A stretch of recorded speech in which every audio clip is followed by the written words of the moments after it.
Fala pessoal, tudo certo? Hoje a gente vai voltar para uma época em que mamutes, tigres dentes de sabre e preguiças gigantes ainda estavam tentando entender como sobreviver juntos. E de repente, descobriram que o mundo escondia dinossauros logo debaixo dos pés deles. Pois é. Hoje o assunto é A Era do Gelo 3, Despertar dos Dinossauros, lançado em 2009, o terceiro filme dessa franquia, que começou lá em 2002 e que, na minha opinião, é justamente o capítulo em que a série percebeu que não precisava ficar repetindo a mesma fórmula para continuar divertida. E olha, quando eu digo isso, não significa que o filme seja perfeito, longe disso, mas ele tem uma coisa que eu gosto muito. Ele pega personagens que a gente já conhece, coloca cada um deles em uma situação diferente e ainda consegue apresentar um novo mundo inteiro sem abandonar aquilo que fez a franquia funcionar desde o primeiro filme. E antes de entrar na história propriamente dita, já quero deixar uma coisa clara. Se você cresceu assistindo aos filmes de A Era do Gelo, provavelmente tem uma memória afetiva muito forte com esses personagens. Eu tenho essa sensação principalmente com o Manny, o Diego, o Sid e, claro, o Scratch. Só que, revendo esse terceiro filme, depois de adulto, algumas coisas ficam muito mais interessantes. Você começa a perceber que por trás das piadas e das perseguições existe uma história sobre amizade, mudanças, família. E aquele medo muito real de perceber que as pessoas que sempre estiveram ao nosso lado estão começando a seguir caminhos diferentes. E isso começa principalmente com Manny e Ellie. O Manny não é mais aquele mamute solitário que a gente conheceu no primeiro filme. Agora ele está vivendo uma vida completamente diferente. Ele encontrou uma companheira, formou uma família e está prestes a se tornar pai, e isso muda completamente a maneira como ele enxerga o mundo. Ele começa a ficar muito mais protetor, muito mais preocupado e, ao mesmo tempo, muito mais obcecado com a ideia de preparar tudo para a chegada do bebê. E aqui eu acho que o filme acerta em cheio, porque o Manny não está simplesmente feliz. Ele está feliz e assustado ao mesmo tempo. Ser pai é uma mudança gigantesca, e o filme consegue transformar isso em comédia sem fazer o personagem parecer completamente diferente do que era antes. Ele começa a imaginar como será a vida da criança, prepara um espaço para ela e praticamente transforma a chegada do bebê em um grande projeto pessoal. E é engraçado porque o Manny tem aquele jeito sério, quase de líder do grupo. Então, quando ele começa a agir como um pai desesperadamente preocupado, a situação fica muito divertida. Só que enquanto Manny está entrando nessa nova fase da vida, Diego está enfrentando outro tipo de problema. E esse talvez seja um dos pontos mais interessantes do filme. O Diego sempre foi o personagem mais agressivo do grupo. No primeiro filme, ele era literalmente um predador que estava seguindo Manny e Sid por motivos completamente diferentes. Depois, aos poucos, ele acabou desenvolvendo uma amizade verdadeira com eles. Só que agora ele começa a sentir que está ficando para trás. Manny vai formar uma família. Ellie está esperando um bebê. Crash e Ed continuam juntos. Sid continua sendo, bem, o Sid sendo o Sid. E Diego começa a perceber que talvez aquele grupo esteja mudando. E essa sensação é muito humana. Às vezes você está acostumado a fazer tudo com seus amigos. Vocês passam anos juntos, têm suas próprias brincadeiras, seus próprios hábitos, seus próprios problemas. Só que chega um momento em que alguém começa a namorar, outra pessoa se casa, outra muda de cidade, outra começa uma família. E de repente aquela amizade que parecia inseparável começa a funcionar de outra maneira. O Diego sente exatamente isso. E eu gosto porque o filme não transforma esse conflito em uma grande discussão dramática. Ele trabalha isso aos poucos através das atitudes do personagem. Diego começa a questionar se ainda pertence àquele grupo e se ele realmente tem um lugar naquela nova realidade.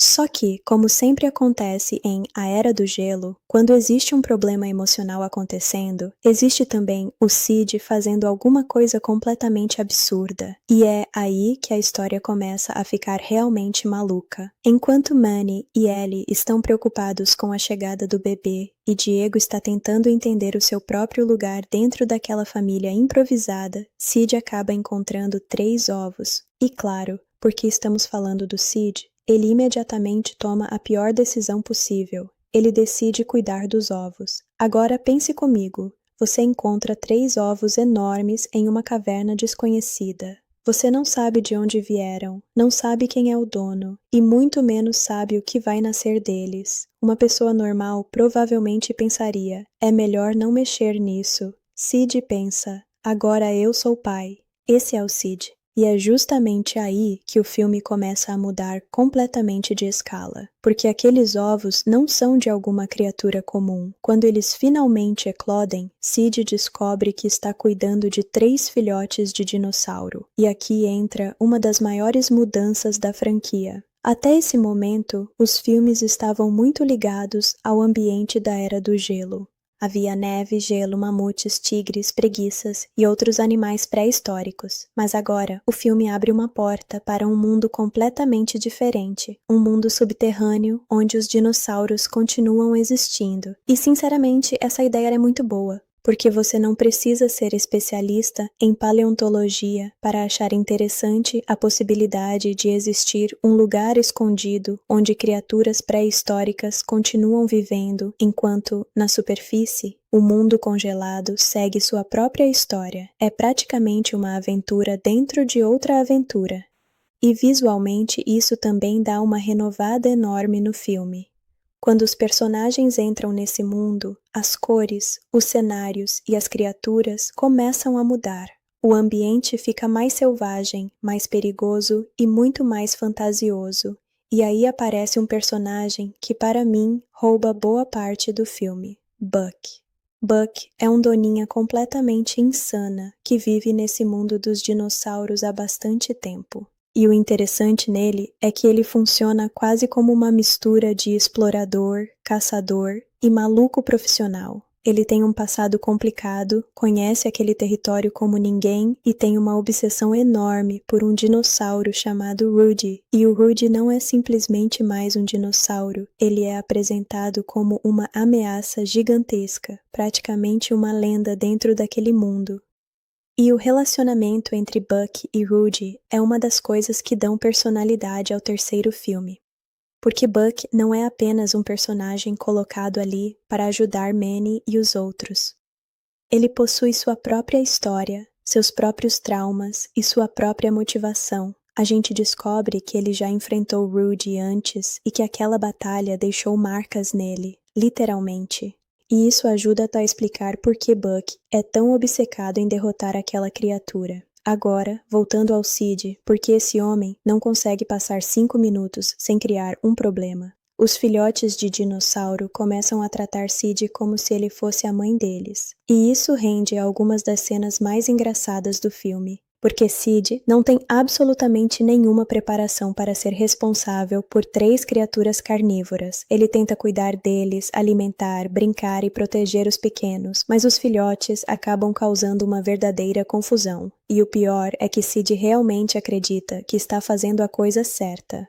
Esse é outro aspecto que funciona muito bem no personagem. Ele pode ser irritante, egoísta e completamente sem noção, mas quase sempre existe uma boa intenção por trás das decisões absurdas dele. Ele quer ter uma família, ele quer sentir que pertence a algum lugar, e isso conversa diretamente com o conflito que Diego está vivendo. Só que, enquanto Sid encontra uma espécie de família por acidente, Diego está justamente com medo de perder a família que já possui. Percebe como o filme começa a conectar as histórias? É por isso que eu acho que A Era do Gelo 3 funciona melhor quando você não olha apenas para as cenas engraçadas. Existe uma estrutura emocional interessante por baixo de toda aquela loucura. Manny está aprendendo a ser pai. Ellie está se preparando para ser mãe. Diego está tentando descobrir qual será o papel dele naquele grupo. Sid está desesperado para encontrar uma família. E os irmãos Crash e Ed continuam sendo aquela dupla completamente sem filtro que parece ter nascido especificamente para aumentar o caos. E então temos o Scratch. O Scratch. Se existe uma coisa que a franquia nunca abandonou, foi a obsessão desse esquilo pré-histórico por uma simples noz. E o mais engraçado é que, mesmo depois de tantos anos, o Scratch continua tratando aquela noz como se fosse o maior tesouro do planeta. Só que nesse filme aparece uma personagem que muda completamente o jogo, Scrat.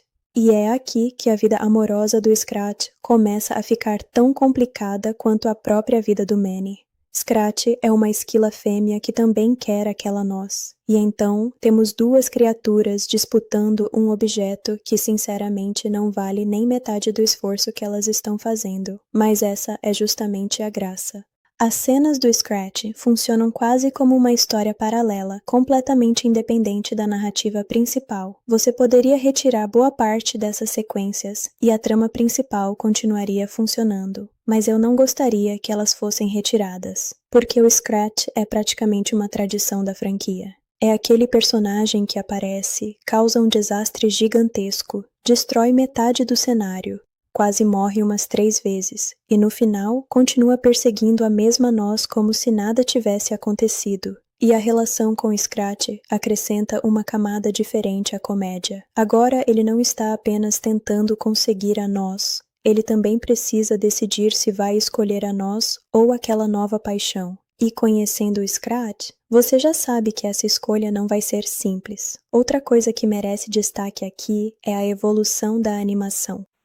A Era do Gelo 3 chegou aos cinemas em 2009, numa época em que a animação digital já estava bastante avançada, mas ainda havia uma diferença perceptível entre os filmes daquela época e as produções mais modernas.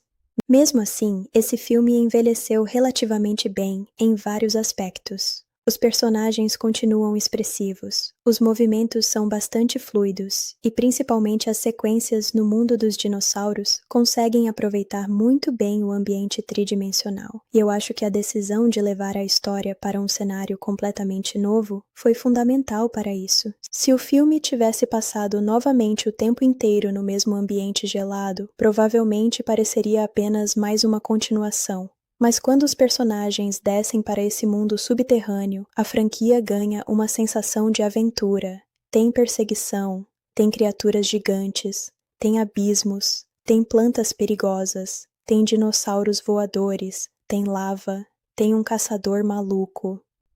E tem o Sid tentando sobreviver como se ele soubesse o que está fazendo, ou seja, praticamente uma receita para o caos. Mas antes de continuar, eu quero falar de uma coisa que considero muito importante quando analisamos filmes de franquia, o elenco. O filme mantém Ray Romano como Manny, John Leguizamo como Sid e Denis Leary como Diego.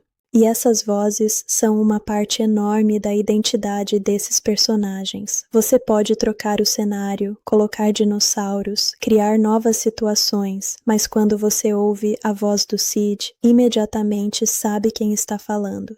E isso é muito importante em animação, porque os atores não aparecem fisicamente na tela. A personalidade precisa chegar através da voz, do ritmo, das pausas e da maneira como cada frase é interpretada.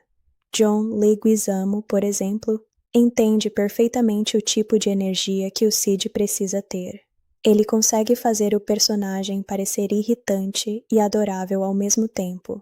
Ray Romano faz o Manny de uma maneira muito mais contida. Manny não precisa gritar o tempo inteiro para ser engraçado. Muitas vezes o humor está justamente na reação dele às loucuras do Sid. E Denis Leary dá ao Diego aquela voz mais séria, mais seca, que combina perfeitamente com o personagem, mas a chegada de Buck muda completamente a dinâmica. Simon Pegg dá ao personagem uma energia muito diferente. Buck fala rápido, se movimenta muito, tem uma personalidade exagerada e parece estar sempre a 2 segundos de fazer alguma coisa completamente irresponsável. E é exatamente por isso que ele funciona. Ele não tenta substituir Manny, Diego ou Sid. Ele acrescenta uma nova energia ao grupo. E isso é algo que muitas sequências erram. Elas apresentam um personagem novo e tentam transformá-lo no favorito de todo mundo imediatamente. Aqui, Buck simplesmente entra na história e faz o que sabe fazer. Ele conhece o mundo dos dinossauros, ele conhece os perigos. E principalmente ele conhece Rudy. Enquanto isso, Manny e Diego continuam procurando Sid. E é nessa busca que o filme começa a mostrar uma coisa que eu considero muito interessante: o quanto aquele grupo realmente se importa com o Sid. Sim, Sid é irritante. Sim, ele toma decisões absurdas. Sim, ele frequentemente coloca todo mundo em perigo, mas quando ele desaparece, ninguém simplesmente fala "problema dele", eles vão atrás. E isso é amizade. É aquela amizade em que você pode reclamar da pessoa o dia inteiro, mas se alguém de fora mexer com ela, você imediatamente aparece para ajudar. E acho que esse é um dos motivos pelos quais a franquia conseguiu criar personagens tão queridos. Eles brigam, eles se irritam, eles se afastam, mas quando chega a hora realmente importante, eles estão juntos. E é justamente essa ideia que começa a ficar cada vez mais forte conforme a aventura avança, porque Sid não está simplesmente perdido, ele está em um mundo completamente diferente. E Manny, Diego, Ellie, Crash e Ed vão precisar entrar nesse território desconhecido para encontrá-lo. Só que eles não fazem ideia do que está esperando por eles lá embaixo.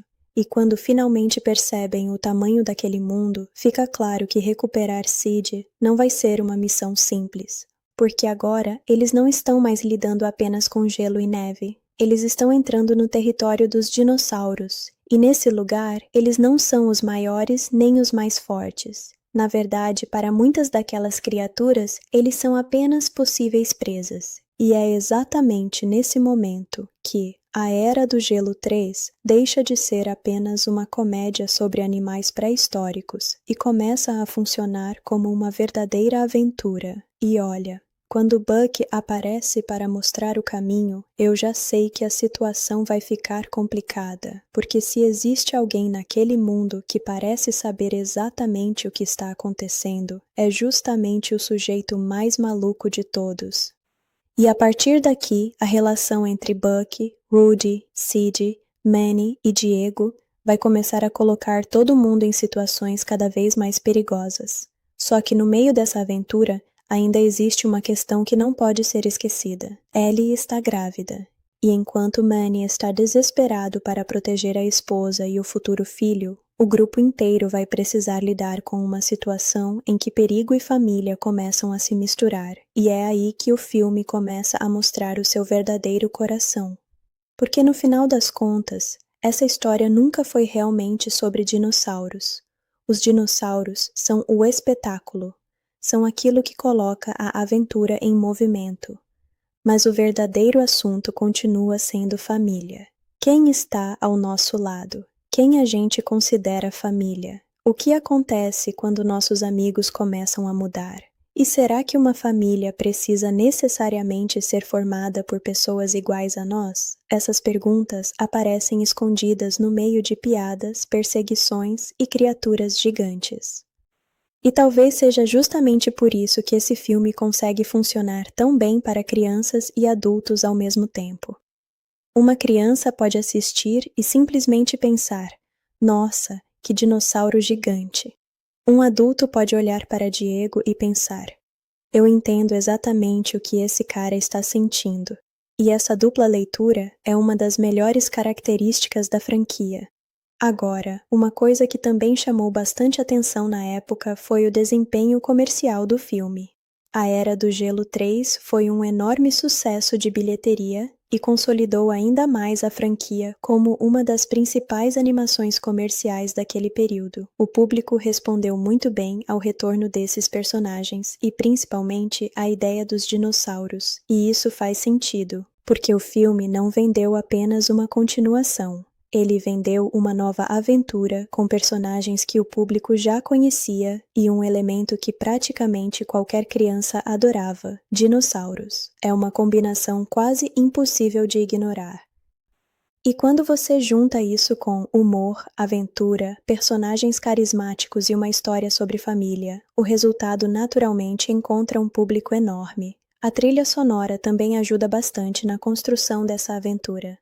John Powell retorna para trabalhar na música do filme, e a trilha consegue acompanhar bem essa mudança de escala. Quando estamos em momentos mais familiares, a música pode ser mais leve e emocional. Quando os personagens entram no mundo dos dinossauros, a sensação muda e a trilha passa a contribuir para aquele clima de descoberta e perigo. E isso é algo que às vezes passa despercebido. Quando uma trilha sonora funciona bem, você não fica pensando, olha que música incrível. Você simplesmente sente a cena. Você sente que alguma coisa grande está acontecendo. E A Era do Gelo 3 entende isso muito bem.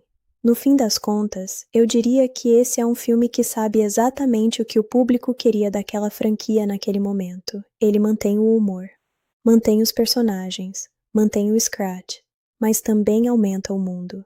E principalmente dá aos personagens problemas diferentes dos filmes anteriores. Manny não está mais tentando simplesmente sobreviver, agora ele está tentando construir uma família. Diego não está mais tentando apenas controlar seus instintos, agora ele está tentando entender onde pertence. Sid não está mais simplesmente seguindo os outros, agora ele quer ser necessário para alguém.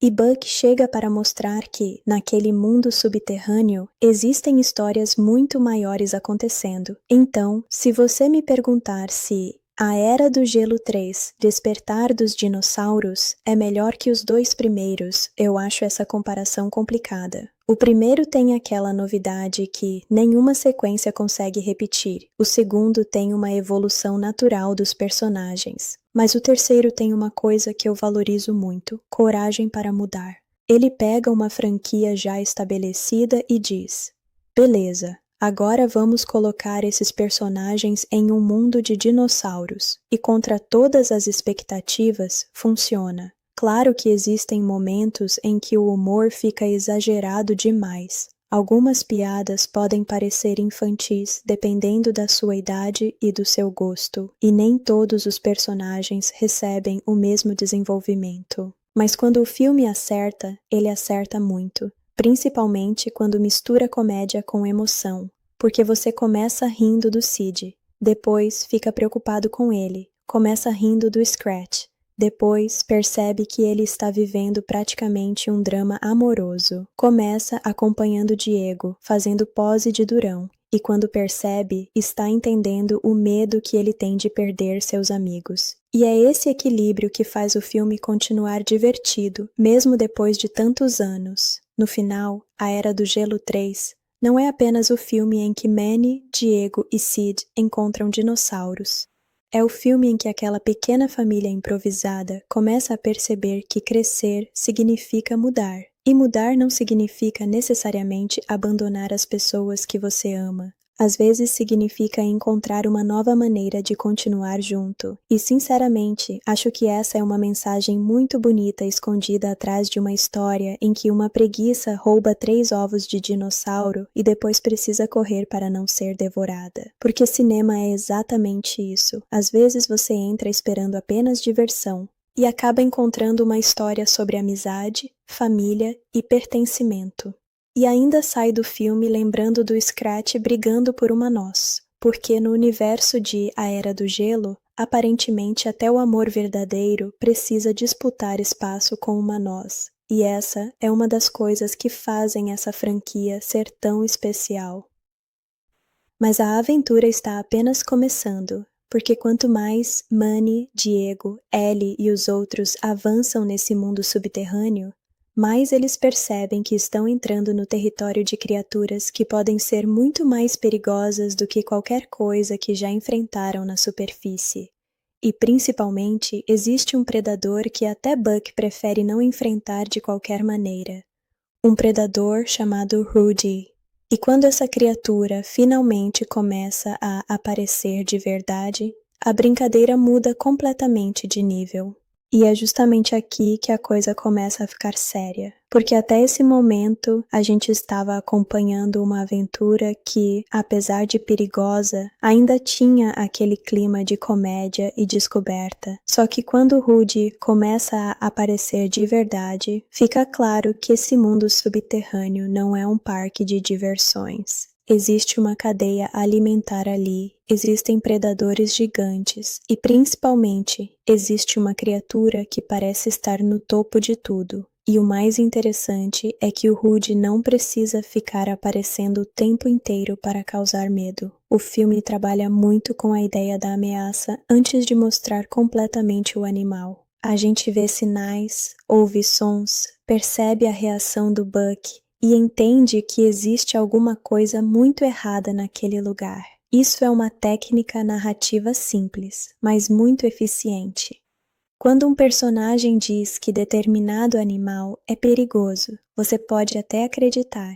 Mas quando um personagem que normalmente parece completamente maluco fica realmente assustado, aí você começa a pensar, tá, então esse negócio deve ser sério mesmo. E esse é o caso do Buck. Buck é um personagem extremamente confiante. Ele vive naquele mundo, conhece as criaturas, conhece os caminhos e aparentemente já enfrentou quase tudo que poderia aparecer na frente dele. Só que Rudy é diferente. Existe uma história pessoal entre os dois, e isso deixa o confronto muito mais interessante. Buck não está simplesmente tentando derrotar um dinossauro porque ele é malvado. Ele está tentando enfrentar uma criatura que já marcou a vida dele. É quase uma obsessão. E eu gosto muito desse detalhe, porque impede o Buck de ser apenas aquele personagem engraçado que aparece do nada para salvar os protagonistas. Ele tem uma motivação, ele tem passado, ele tem medo. E principalmente, ele tem uma coisa que muitos personagens desse tipo não têm: consequência. Ele já enfrentou Rudy antes e saiu daquela batalha completamente diferente. É aí que o filme começa a brincar com aquela ideia clássica de herói contra monstro. Só que, em vez de colocar um humano com armas enfrentando um dinossauro, temos uma pequena doninha completamente maluca tentando derrotar um predador gigantesco. E isso, por si só, já é engraçado, mas também é surpreendentemente emocionante.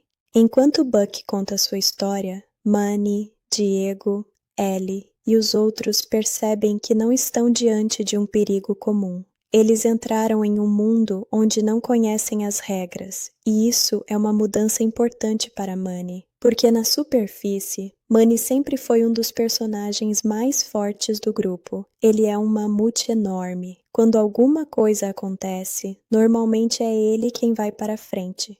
Mas naquele lugar, ele não é necessariamente o mais forte. Existem criaturas maiores.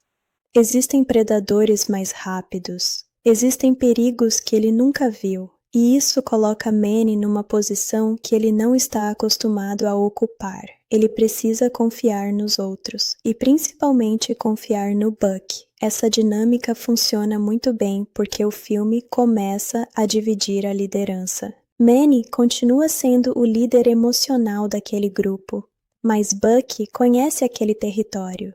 Então, pela primeira vez, Manny precisa aceitar que talvez não saiba tudo. E isso é importante porque o Manny está prestes a ser pai. Uma das coisas que eu acho mais interessantes no personagem é que ele quer controlar tudo. Ele quer proteger Ellie, quer preparar o lugar para o bebê, quer garantir que tudo esteja perfeito. Só que a vida não funciona assim. Você pode planejar tudo, e mesmo assim, alguma coisa inesperada vai acontecer. E o filme inteiro praticamente é uma demonstração disso. Manny planeja a chegada do bebê. Sid encontra ovos. Os ovos viram dinossauros. A mãe dos filhotes aparece. Sid desaparece. Todo mundo entra no mundo dos dinossauros. E agora existe um predador gigante querendo destruir tudo. Então, se Manny queria uma vida tranquila antes de o bebê nascer, bom, ele escolheu o grupo de amigos errado, porque com Sid por perto, tranquilidade é praticamente impossível. E enquanto Manny está tentando resolver todos esses problemas, existe uma outra história acontecendo que eu acho muito importante, Ellie. Porque em muitos filmes desse tipo, a personagem grávida poderia simplesmente ficar no fundo da história, esperando ser salva. Aqui, Ellie continua participando. Ela continua sendo parte do grupo. Ela continua tendo personalidade. E principalmente, ela não deixa Manny tratá-la como se fosse completamente incapaz só porque está grávida. Isso é uma coisa pequena, mas faz diferença. Ellie conhece o Manny. Ela sabe que ele está preocupado e sabe que ele está exagerando. E isso cria várias situações engraçadas entre os dois.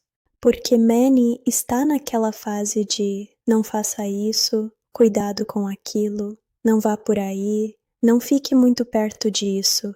E Ellie basicamente responde com aquele olhar de quem está pensando: Manny, eu estou grávida, não sou feita de vidro.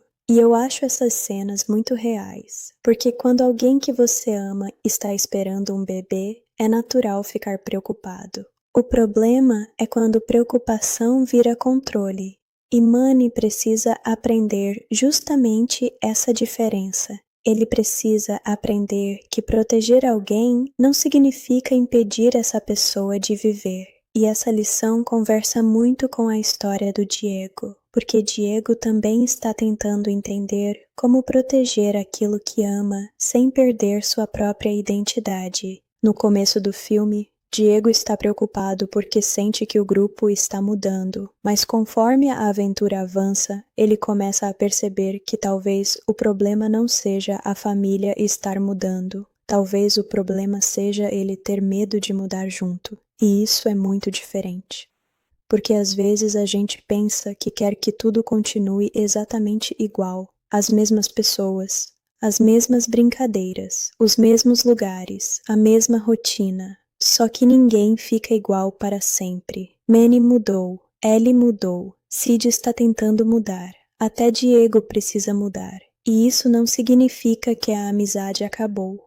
Significa que a amizade está entrando em uma nova fase, e é aí que eu acho que o filme consegue ser mais inteligente do que parece. Você pode assistir a tudo isso apenas como uma animação engraçada sobre dinossauros. Mas se você prestar atenção, existe uma história muito clara sobre crescimento. Só que, obviamente, o filme não vai ficar 20 minutos falando sobre amadurecimento, porque aí seria outro gênero. Em vez disso, ele coloca um dinossauro gigante correndo atrás deles, muito mais eficiente. E é justamente nesse momento que Buck começa a ganhar cada vez mais espaço.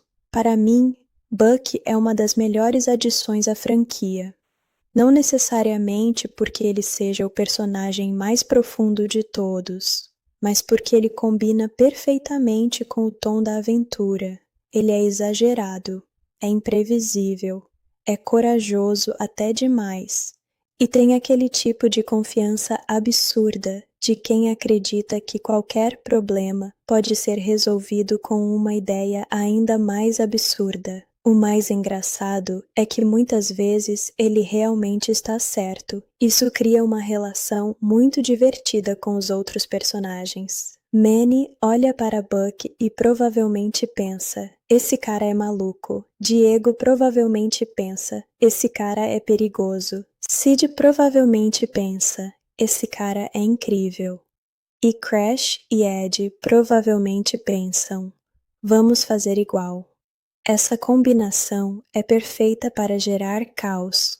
E é exatamente isso que acontece quando o grupo continua avançando. Eles começam a encontrar plantas estranhas, criaturas enormes e lugares que parecem ter saído de um pesadelo. E aqui entra uma das melhores características visuais do filme, a escala. Na superfície, tudo é gigantesco por causa do gelo e das montanhas. Mas no mundo subterrâneo, o tamanho das criaturas muda completamente. Dinossauros enormes atravessam o cenário. Pequenos personagens correm entre as pernas de animais gigantes. E você realmente sente que eles estão dentro de um ecossistema diferente. Esse é um dos motivos pelos quais eu acho que o terceiro filme ainda consegue ser visualmente divertido. Ele não depende apenas de piadas. O mundo em si é uma atração, e isso era muito importante para uma produção de animação daquele tamanho.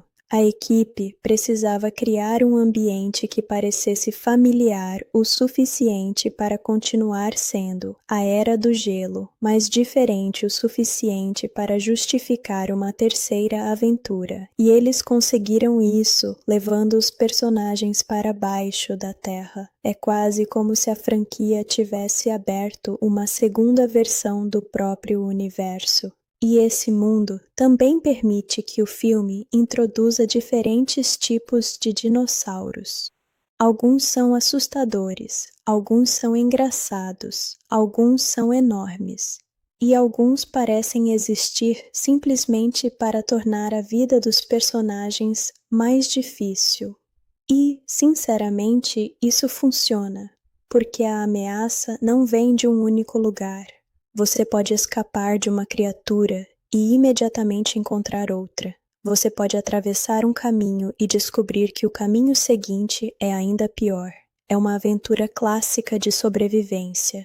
E ao mesmo tempo, Sid continua sendo o Sid. Ele está tentando cuidar dos filhotes, e o problema é que ele realmente começa a criar um vínculo com eles. Isso é importante porque inicialmente a gente pode pensar que Sid só pegou os ovos porque estava se sentindo sozinho. E sim, existe muito disso, mas depois que os filhotes nascem, ele realmente passa a se importar. Ele não quer simplesmente devolver os pequenos, ele acredita que é responsável por eles, e isso coloca Sid diante de uma situação complicada, porque ele não é o pai biológico deles. A mãe verdadeira está procurando pelos filhos. Mas, emocionalmente, Sid já se considera parte daquela família, e essa situação é muito parecida com várias histórias de adoção e pertencimento que a gente encontra em filmes infantis. Quem é realmente uma família? É quem tem o mesmo sangue, ou é quem cuida de você?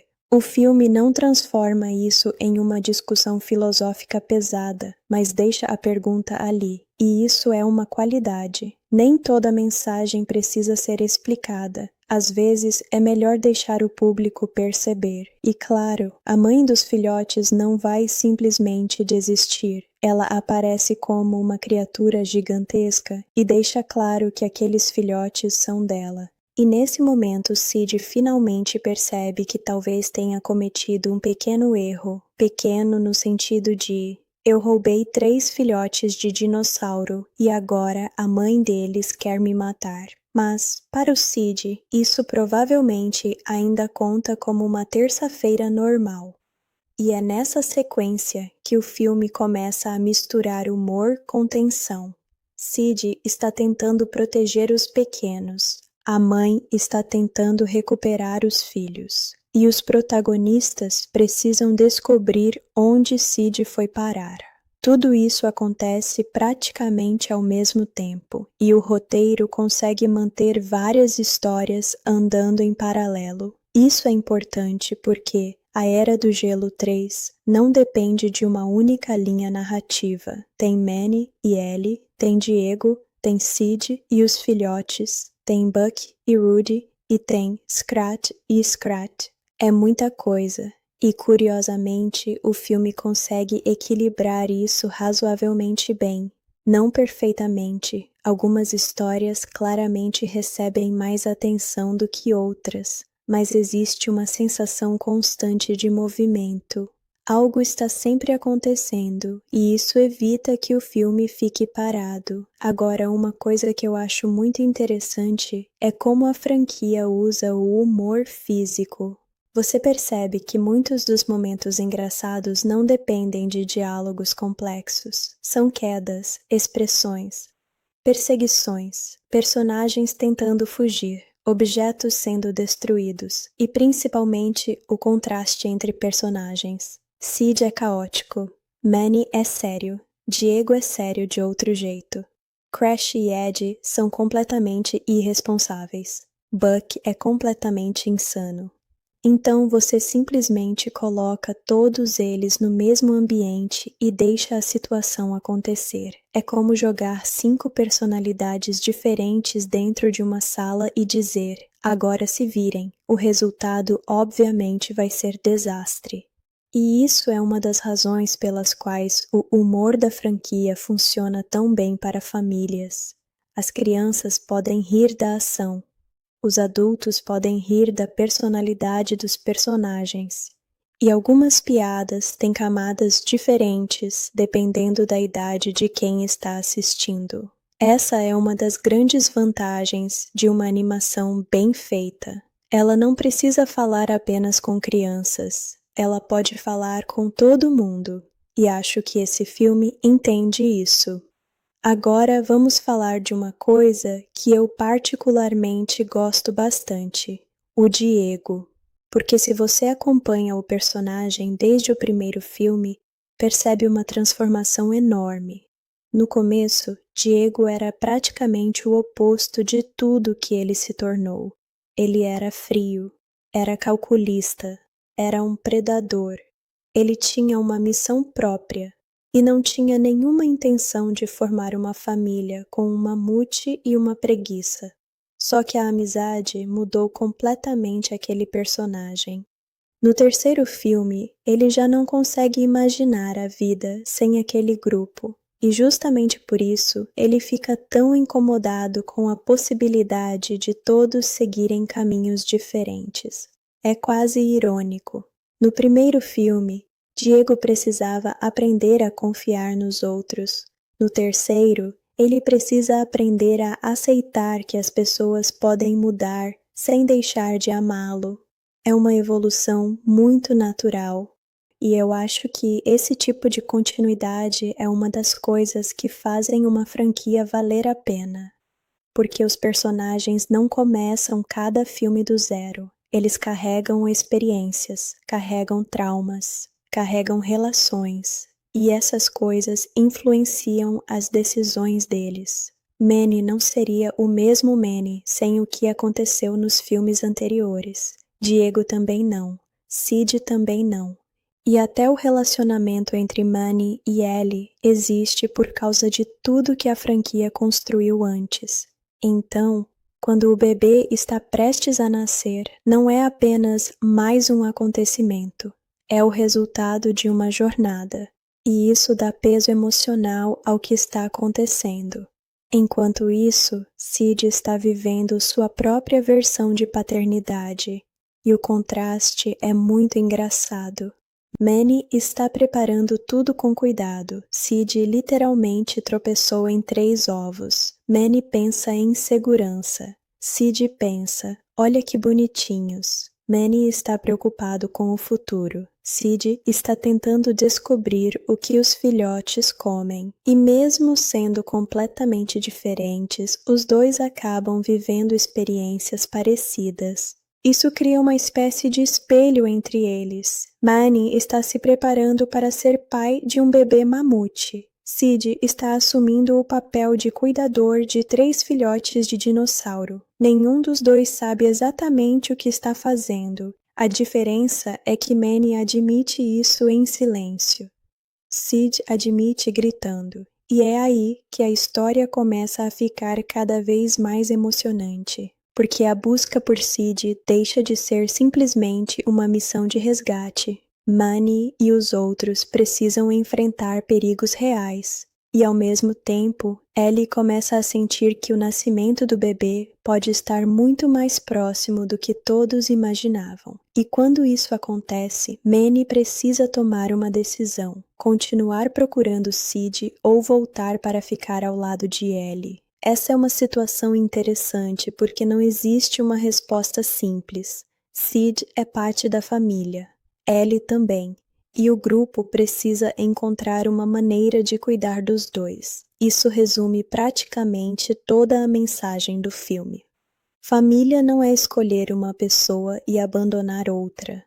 Família é tentar encontrar uma maneira de estar presente quando todo mundo precisa de você. E Manny começa a entender isso. Diego também, até Sid começa a entender. E talvez seja esse o verdadeiro crescimento de todos esses personagens. Não é ficar mais forte, não é vencer um dinossauro, é entender melhor as pessoas que estão ao seu lado. Só que, obviamente, antes de chegar a qualquer conclusão emocional, eles ainda precisam sobreviver, porque Rudy continua lá. E quanto mais perto eles chegam de Sid, mais perto também ficam daquele confronto que Buck está esperando há tanto tempo, e é nesse ponto que o filme começa a preparar o seu grande clímax. Buck sabe que Rudy vai aparecer, ele sabe que o animal não vai simplesmente deixar tudo passar. E pela primeira vez, aquele personagem que parecia não ter medo de absolutamente nada, começa a mostrar que talvez esteja escondendo algo. Talvez toda aquela confiança seja uma maneira de esconder o medo. Talvez a obsessão por derrotar Rudy seja também uma tentativa de provar para si mesmo que ele não é mais aquele personagem que perdeu uma batalha no passado.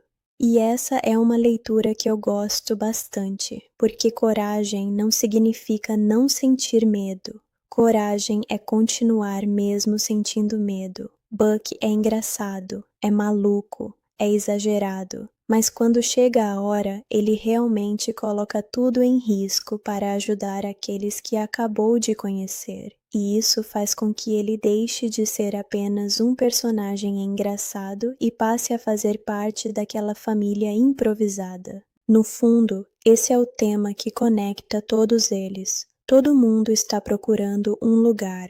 Manny encontrou o seu. Ellie encontrou o seu. Diego está tentando aceitar o seu. Sid está desesperado para encontrar o seu. E Buck, apesar de viver sozinho naquele mundo, talvez esteja prestes a descobrir que também pode fazer parte de alguma coisa maior, e isso é bonito. Porque a franquia começou com personagens que estavam sozinhos. Agora ela tem uma família enorme, e essa família continua crescendo. Só que, para continuar junta, ela vai precisar enfrentar uma das maiores ameaças que já apareceu na série: Rudy. E, quando esse confronto finalmente acontece, não é apenas Buck contra Rudy. É uma batalha entre o passado e o presente, entre medo e coragem. E entre um personagem que passou anos tentando provar que era forte e uma criatura que nunca precisou provar absolutamente nada. E enquanto isso acontece, Manny e Diego ainda precisam encontrar Sid. Ellie ainda precisa lidar com o nascimento do bebê, e os filhotes ainda estão no meio de tudo. Ou seja, se você acha que a situação já estava complicada, pode ter certeza de que ainda vai piorar bastante, porque a Era do Gelo 3 guarda para o final não apenas uma grande batalha, mas também um dos momentos mais importantes para a família de Manny. E quando esse momento chegar, todo aquele caos dos dinossauros vai ficar pequeno por alguns minutos. Porque depois de toda essa aventura, finalmente chegou a hora de descobrir quem está prestes a entrar para essa família. E aí, meus amigos, o filme começa a entregar justamente aquilo que estava preparando desde o começo. E depois de toda essa confusão, chegamos a uma das partes que para mim melhor representam o coração de A Era do Gelo 3, porque até aqui a gente falou de dinossauros, perseguições, Buck, Rudy, Sid, os ovos, Manny, Diego e toda aquela loucura. Mas existe uma coisa que o filme vem construindo desde os primeiros minutos, a chegada do bebê de Manny e Ellie, e agora não dá mais para adiar. Ellie começa a sentir que o momento está chegando, e Manny, que já estava preocupado com tudo, praticamente entra em modo de emergência. E é engraçado observar isso porque ele passou o filme inteiro tentando controlar cada detalhe da vida ao redor dele. Só que, quando a situação realmente acontece, ele descobre que não existe manual para esse tipo de coisa. Você pode preparar o quarto, pode organizar o lugar, pode pensar em todas as possibilidades, mas quando o bebê decide chegar, ele simplesmente chega. E é nesse momento que o filme deixa de lado um pouco daquela energia de aventura e começa a ficar mais emocional. E eu gosto muito desse contraste, porque se tudo fosse piada do começo ao fim, a chegada do bebê não teria o mesmo impacto. O filme precisa desacelerar um pouco para a gente sentir aquele momento. Manny olha para Ellie e percebe que a vida dele realmente mudou. Esse é o mesmo mamute que no primeiro filme praticamente não queria se envolver com ninguém. Ele era solitário, era fechado, tinha construído uma espécie de muro ao redor dele e agora está ali, esperando o nascimento do próprio filho. É uma evolução enorme para o personagem. E sinceramente, se você acompanha a franquia desde o começo, esse momento tem um peso especial, porque você viu Manny aprender a confiar em outras pessoas, viu ele encontrar amigos, viu ele encontrar Ellie, e agora está vendo a família dele crescer. É praticamente o fechamento de uma etapa. Só que, como estamos em A Era do Gelo, não existe a possibilidade de viver esse momento em paz. Enquanto Manny e Ellie estão lidando com o nascimento, Sid ainda está no meio de uma situação completamente absurda. E é aqui que eu acho interessante voltar para a relação dele com os filhotes. Porque Sid começou tudo por egoísmo. Ele estava se sentindo sozinho. Ele viu os ovos e imaginou que finalmente poderia ter uma família que dependesse dele. Só que, depois que os filhotes nascem, ele realmente passa a amá-los. E isso é importante, porque quando a mãe deles aparece, Sid poderia simplesmente fugir. Poderia dizer, pronto, problema resolvido.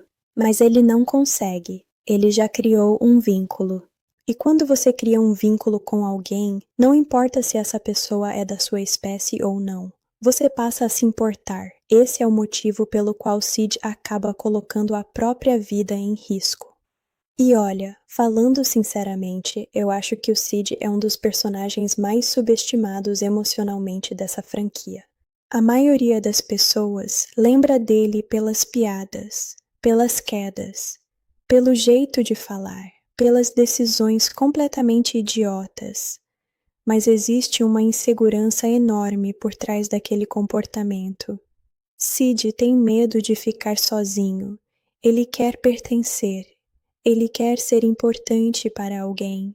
E isso aparece várias vezes ao longo dos filmes. Então, quando ele encontra os filhotes, não é apenas uma oportunidade de brincar de pai. Para ele, é uma chance de finalmente ter alguém que precise dele, e por isso ele não quer simplesmente abrir mão. Só que existe uma realidade que ele precisa aceitar. Os filhotes têm uma mãe, e essa mãe está disposta a fazer qualquer coisa para recuperá-los. Então começa aquela dinâmica complicada entre amor e posse. Sid acredita que está protegendo os filhotes, a mãe acredita que está protegendo os filhos, e os dois estão agindo por razões completamente diferentes. Só que no meio disso tudo, quem acaba correndo perigo é o próprio Sid.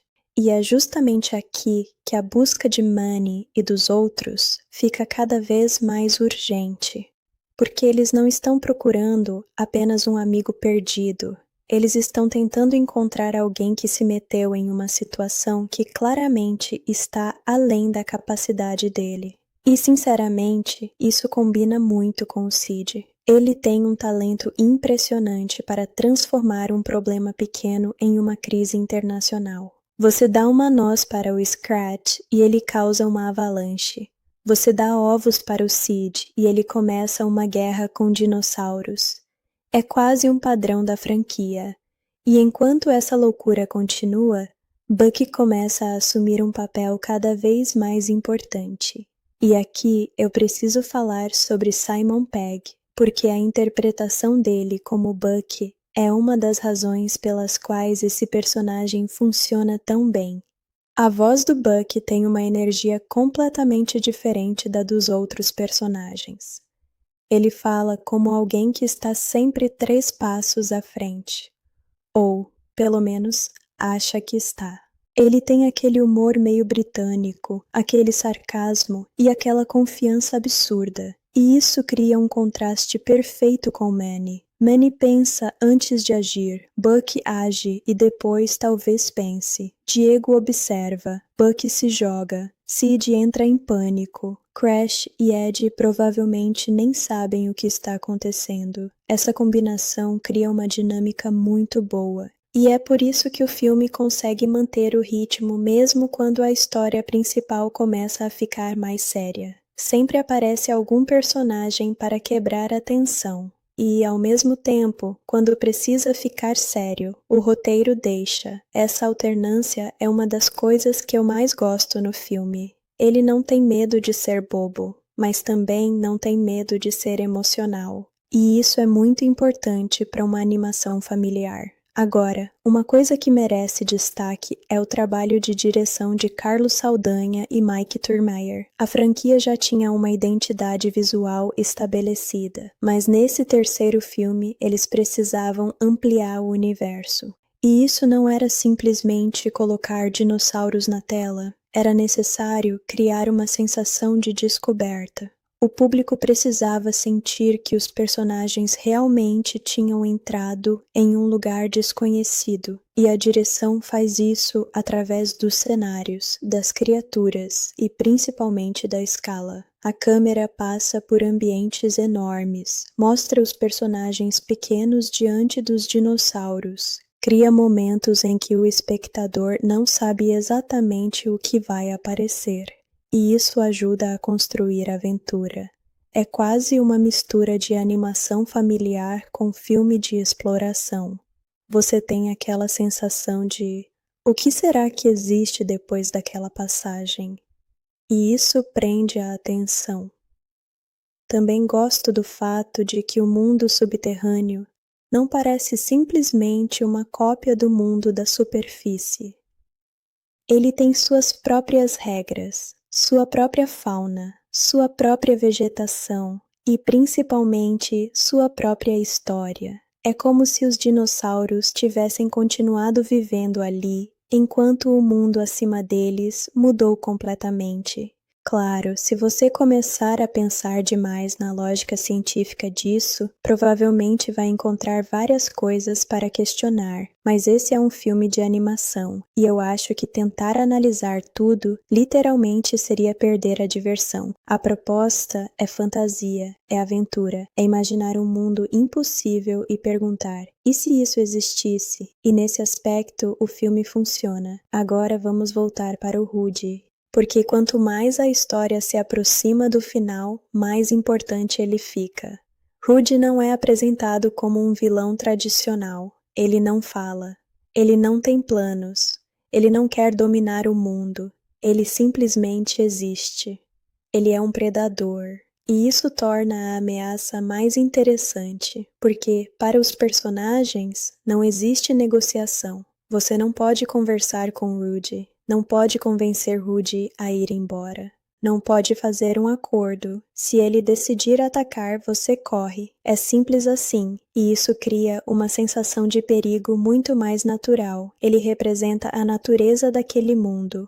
E Buck sabe disso. Por isso, a obsessão dele com Rudy faz sentido. Buck não quer apenas eliminar uma ameaça. Ele quer vencer o animal que durante anos representou seu maior fracasso. E isso é muito parecido com histórias de personagens que passam anos tentando corrigir uma derrota do passado. Você já viu isso em vários filmes. O personagem perde, fica marcado, e depois passa anos procurando uma segunda chance. Buck é uma versão completamente maluca disso. Só que ele também tem uma vantagem. Ele conhece o território e conhece Rudy, e esse conhecimento vai ser essencial. Enquanto isso, Diego também começa a demonstrar o quanto evoluiu. No começo da franquia, ele provavelmente teria preferido enfrentar qualquer perigo sozinho. Agora ele trabalha em equipe, e isso parece pequeno, mas é uma transformação gigantesca. Diego aprendeu que não precisa provar que é o mais forte o tempo inteiro. Ele pode contar com Manny, pode contar com Buck, pode contar com Sid, pode confiar em Crash e Eddie, e principalmente, ele pode colocar a segurança dos outros acima do próprio orgulho. É justamente por isso que algumas das cenas de ação do filme funcionam melhor do que parecem. Você não está apenas vendo personagens escaparem de dinossauros. Você está vendo personagens protegendo uns aos outros. E quando uma criatura ataca, imediatamente alguém tenta salvar o outro. Isso reforça a ideia de família. Uma família que não precisa ter o mesmo sangue. E isso também aparece quando Crash e Eddie entram em ação. Esses dois são praticamente duas bombas relógio. Eles não têm medo de quase nada, ou talvez sejam simplesmente incapazes de compreender o perigo. E sinceramente, eu nunca sei qual das duas opções é pior, mas eles são importantes porque ajudam a manter o lado divertido da história. Se Manny, Diego e Ellie fossem os únicos personagens, o filme ficaria muito mais sério. Crash e Eddie entram e quebram o clima. Eles fazem alguma loucura. Buck incentiva, Sid piora, e Manny fica desesperado. É uma fórmula simples, mas funciona. E então chegamos novamente ao nascimento do bebê. Eu acho que essa sequência merece ser tratada com carinho, porque o filme não tenta transformar o momento em uma grande cena exagerada. É simples, é emocional. Manny está ali, Ellie está ali e o bebê finalmente nasce. O nome dela é Peaches, e quando Manny pega a filha pela primeira vez, a reação dele diz tudo. Não precisa de um discurso enorme, não precisa explicar o que ele está sentindo. A expressão dele já mostra. É orgulho, é felicidade, é alívio, é medo, tudo ao mesmo tempo. E esse momento é muito importante porque Manny finalmente percebe que toda aquela preocupação que ele tinha desde o começo fazia parte de uma mudança muito maior. Ele não estava apenas preparando um lugar para o bebê, ele estava preparando a si mesmo para ser pai. E eu acho isso muito bonito. Porque no fundo, Manny estava tão preocupado em criar o ambiente perfeito que esqueceu que ninguém consegue estar perfeitamente preparado para ser pai. Você aprende vivendo, você erra, você se adapta, você protege, você ama, e é isso que ele começa a fazer. Ellie também tem um papel muito importante nesse momento. Ela não é apenas a mãe do bebê. Ela é a personagem que ajuda Manny a entender que família não significa controlar tudo. Ela confia nele, e ele aprende a confiar nela. Esse relacionamento é uma das bases emocionais da franquia. Agora, obviamente, Sid ainda está em perigo, então não existe tempo para uma grande comemoração. Todo mundo ainda precisa voltar. E aí temos aquela sensação de que todas as histórias estão finalmente convergindo. Manny e Ellie estão com o bebê. Diego está junto deles. Buck está tentando lidar com Rudy. Sid está tentando sobreviver. E os filhotes estão no centro do conflito. É o momento em que todas aquelas pequenas histórias que pareciam separadas começam a se juntar. E é aqui que a ação começa a aumentar novamente. A presença de Rudy deixa tudo mais perigoso. Ele é muito maior que os personagens, mais forte, mais rápido, e não demonstra nenhuma intenção de parar. E isso obriga os personagens a trabalhar juntos. Manny usa sua força, Diego usa sua velocidade, Buck usa seu conhecimento, Crash e Eddie usam, bom, Crash e Ed usam o que eles sempre usam, coragem questionável. E Sid simplesmente tenta não morrer. Mas existe uma coisa que eu gosto nessa batalha. Ninguém consegue vencer sozinho. Isso é importante, porque seria muito fácil fazer Buck derrotar Rudy e resolver tudo. Mas o filme entende que a mensagem é justamente o contrário. Uma pessoa pode ser forte, outra pode ser inteligente, outra pode ser rápida, outra pode conhecer o território. Mas juntos eles são muito mais fortes. E isso é exatamente o que a franquia vem construindo desde o primeiro filme. A família não é formada porque todos são iguais. É formada porque cada um tem algo diferente para oferecer. Manny é força, Diego é instinto, Sid é coração, Ellie é equilíbrio, Buck é conhecimento, Crash e Ed são caos. Mas até o caos tem sua utilidade, e então acontece um dos momentos mais emocionantes do filme. Sid fica em uma situação em que parece não ter saída. Ele está diante de um perigo gigantesco, e pela primeira vez, ele realmente parece entender que pode não conseguir sair daquela sozinho. Só que ele não está sozinho.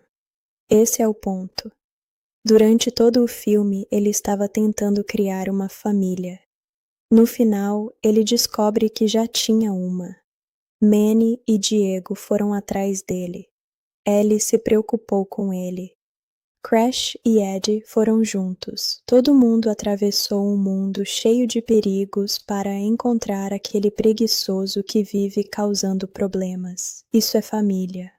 Você não precisa ser perfeito para ser amado. E acho que essa é uma das mensagens mais bonitas do filme. Sid pode ser irresponsável, pode ser irritante, pode fazer escolhas terríveis, mas isso não faz com que os outros deixem de se importar com ele. E, sinceramente, isso é muito mais real do que aquelas amizades perfeitas de alguns filmes. Na vida real, nossos amigos também nos irritam. A gente também briga. Às vezes passa um tempo sem conversar. Mas quando acontece alguma coisa realmente séria, você percebe quem realmente está do seu lado. E é isso que acontece aqui. Agora, enquanto toda essa aventura está acontecendo, Scrat e Scrat continuam vivendo sua própria novela. E eu preciso admitir, essas cenas são completamente absurdas. Os dois brigam pela noz. Depois parecem se aproximar. Depois brigam novamente. É praticamente um relacionamento baseado em competição. E o filme aproveita muito bem o humor físico para contar essa história. Quase não precisamos de diálogos. As expressões dos personagens, os movimentos e a perseguição já contam tudo, e isso é uma das coisas que tornam o Scrat tão universal. Mesmo alguém que não fala português, inglês ou qualquer outro idioma consegue entender o que está acontecendo. Ele quer a nós, ela quer a nós, os dois querem a mesma coisa, e ninguém está disposto a desistir. É quase uma representação perfeita de egoísmo, só que com 2 esquilos, e uma noz, e explosões, muitas explosões, mas no fim, Scrat continua sendo Scrat. Ele pode se apaixonar, pode quase perder a vida, pode ser enganado, mas basta a noz aparecer que todo o resto desaparece. É praticamente uma doença. E é justamente isso que torna as cenas dele tão engraçadas. Agora, voltando ao grupo principal, uma coisa começa a ficar clara. Eles precisam voltar para casa. O mundo subterrâneo foi uma aventura gigantesca, mas aquele não é o lugar deles. Ou talvez seja justamente por isso que a decisão de Buck fique tão interessante. Porque Buck passou muito tempo vivendo ali. Ele conhece aquele mundo, ele tem uma história naquele lugar. E depois de tudo que aconteceu, ele precisa decidir se vai embora com os outros ou se vai continuar ali. E essa decisão tem um peso emocional enorme, porque Buck finalmente encontrou pessoas que poderiam ser sua família, mas ele também tem uma responsabilidade naquele mundo, principalmente por causa de Rudy. E aqui o filme faz uma coisa que eu considero muito boa. Ele não transforma Buck em alguém que precisa abandonar completamente sua identidade para fazer parte da família. Ele pode continuar sendo Buck, pode continuar vivendo suas próprias aventuras, pode continuar protegendo aquele lugar, mas agora ele sabe que existem pessoas lá fora que se importam com ele. Essa é uma diferença enorme. Pertencer a uma família não significa necessariamente estar fisicamente com ela o tempo inteiro. Significa saber que existe alguém que vai voltar para te buscar, e isso fecha perfeitamente o arco do personagem. No começo, Buck parece um sujeito completamente isolado. No final, ele tem vínculos, tem amigos, tem pessoas que confiam nele. E isso é muito mais importante do que simplesmente derrotar Rudy. Falando em Rudy, o confronto final também serve para mostrar uma mudança no próprio Buck. Ele finalmente enfrenta seu maior medo. E dessa vez não está sozinho. Isso é simbólico. Antes ele enfrentou Rudy sozinho e perdeu. Agora ele tem aliados. E mesmo que a força física continue sendo importante, a verdadeira diferença é que Buck não precisa carregar tudo sozinho, e isso é algo que ele precisa aprender. Manny também aprende, Diego aprende, Sid aprende, todos eles estão aprendendo alguma coisa, e talvez seja essa a razão pela qual a história funciona tão bem como continuação. Não parece que os personagens estão apenas repetindo o mesmo filme. Eles estão em etapas diferentes de suas vidas. Manny está virando pai, Ellie está virando mãe, Diego está aceitando a mudança, Sid está entendendo o significado de família, Buck está descobrindo que não precisa viver completamente sozinho, e até Scrat está descobrindo que o amor pode ser tão perigoso quanto uma noz. Só que, no caso dele, acho que ele ainda precisa de mais alguns milhões de anos para entender isso. E então chegamos à parte final da aventura. O perigo passa, os personagens conseguem sobreviver, a família se reúne, e o bebê finalmente faz parte daquele grupo. E eu gosto muito da imagem final dessa transformação. No primeiro filme, Manny estava sozinho. Agora ele está cercado por amigos e pela própria família. Isso mostra o quanto a franquia mudou. E não foi apenas o mundo que mudou. Foram os personagens. E esse é um dos maiores méritos da trilogia original.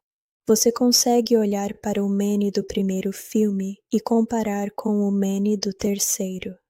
É praticamente outra pessoa, mas ainda existe a mesma essência. E isso é difícil de fazer. Muitas franquias mudam tanto seus personagens que eles deixam de parecer quem eram. Aqui, eles evoluem sem perder a identidade. E é por isso que a Era do Gelo 3 consegue entregar uma sensação de conclusão emocional, mesmo sendo apenas mais um capítulo. Você sente que uma fase acabou, a família cresceu, o grupo mudou. E agora eles precisam descobrir como será a próxima etapa. Mas antes de encerrar, eu preciso falar de uma última coisa: a recepção. O filme conseguiu manter a popularidade da franquia e teve um desempenho comercial muito forte internacionalmente. Isso mostra que o público ainda tinha interesse nesses personagens. E não é difícil entender o motivo. A Era do Gelo já tinha virado uma marca conhecida. Manny, Diego, Sid e Scrat eram personagens reconhecíveis, e colocar dinossauros nessa mistura foi uma escolha comercialmente muito inteligente. Dinossauros são praticamente uma linguagem universal. Criança gosta. Adulto que cresceu vendo dinossauros também gosta. E quando você coloca criaturas gigantes em uma franquia de animação já conhecida, o potencial de público aumenta bastante. Mas o sucesso não veio apenas da ideia dos dinossauros. Veio porque o filme ainda tinha coração. Se fosse apenas uma sequência cheia de dinossauros, provavelmente seria esquecível. Mas existe uma história sobre família no centro. E isso dá uma razão para acompanhar os personagens. Você quer saber como Manny vai lidar com a paternidade, quer saber se Diego vai permanecer com o grupo, quer saber o que acontecerá com Sid, quer saber se Buck vai conseguir derrotar Rudy. E, obviamente, você quer descobrir quem vai ficar com a Nós. Essa última provavelmente é a mais importante de todas, porque podemos discutir família, amizade, amadurecimento e pertencimento. Mas se alguém tocar na noz do Scratch, a amizade acaba imediatamente. E quando tudo finalmente parece resolvido, ainda temos aquele último toque de humor. Scratch continua perseguindo sua noz. A relação com Scratch não termina exatamente como uma história de romance tradicional. E no final, a noz continua sendo a grande obsessão. Porque algumas coisas simplesmente não mudam. E isso é perfeito para o personagem. Scratch pode viver centenas de aventuras. Pode conhecer o amor. Pode enfrentar catástrofes. Pode praticamente destruir o planeta. Mas ele sempre vai voltar para aquela noz. É como se a franquia estivesse dizendo: algumas coisas mudam, outras não. Manny mudou. Diego mudou. Sid mudou. A família cresceu. O mundo mudou. Mas o Scratch continua correndo atrás da noz. E talvez seja exatamente por isso que ele continue sendo tão engraçado. Então, olhando para a Era do Gelo 3, Despertar dos Dinossauros, hoje, eu diria que ele é uma sequência que tomou uma decisão arriscada e acabou sendo recompensada. Ele poderia ter simplesmente repetido a fórmula dos filmes anteriores, mas decidiu abrir o universo, introduziu Buck, introduziu os dinossauros, criou uma nova ameaça, desenvolveu Manny e Ellie como futuros pais e deu ao Diego um conflito mais emocional. Nem tudo funciona perfeitamente. Algumas piadas envelheceram melhor do que outras. Algumas partes são mais infantis. E existem momentos em que o filme parece querer colocar informação demais ao mesmo tempo, mas quando a aventura engrena, ela realmente funciona, e principalmente quando o filme desacelera para mostrar a relação entre os personagens. Ele lembra por que a gente se apaixonou por essa franquia. Não foram os dinossauros que fizeram a Era do Gelo ser especial. Não foi a animação. Não foi a bilheteria. Foram aqueles 3 personagens que começaram como completos estranhos e acabaram se tornando uma família. Manny, Diego e Sid. Um mamute, um tigre, uma preguiça. 3 animais que em qualquer situação normal provavelmente nem seriam amigos, mas o cinema criou uma situação em que eles precisavam uns dos outros. E depois de 3 filmes, eles já não conseguem imaginar a vida separados, e acho que essa é a verdadeira vitória de A Era do Gelo 3. Não é derrotar Rudy, não é sobreviver aos dinossauros, não é encontrar os filhotes. É perceber que, mesmo quando a vida muda, algumas pessoas continuam sendo nossa casa. E Manny finalmente entende isso. Diego entende isso. Sid entende isso. Buck começa a entender. E talvez até nós, como espectadores, entendamos um pouquinho. Porque todo mundo passa por fases em que sente que está ficando para trás. Todo mundo já viu amigos mudarem. Todo mundo já teve medo de perder alguém. Todo mundo já sentiu vontade de pertencer, e é justamente por isso que, mesmo sendo uma animação sobre animais pré-históricos, essa história consegue tocar em sentimentos tão humanos. E para mim, é isso que faz um filme infantil deixar de ser apenas infantil. Você assiste quando criança e ri. Assiste depois de adulto e percebe outras coisas. E quando consegue fazer isso, significa que o filme tinha mais dentro dele do que parecia. A Era do Gelo 3 – Despertar dos Dinossauros. Pode não ser o filme mais profundo da franquia, mas certamente é um dos mais divertidos e um dos que mais expandem aquele universo. Ele trouxe uma nova aventura, trouxe novos personagens,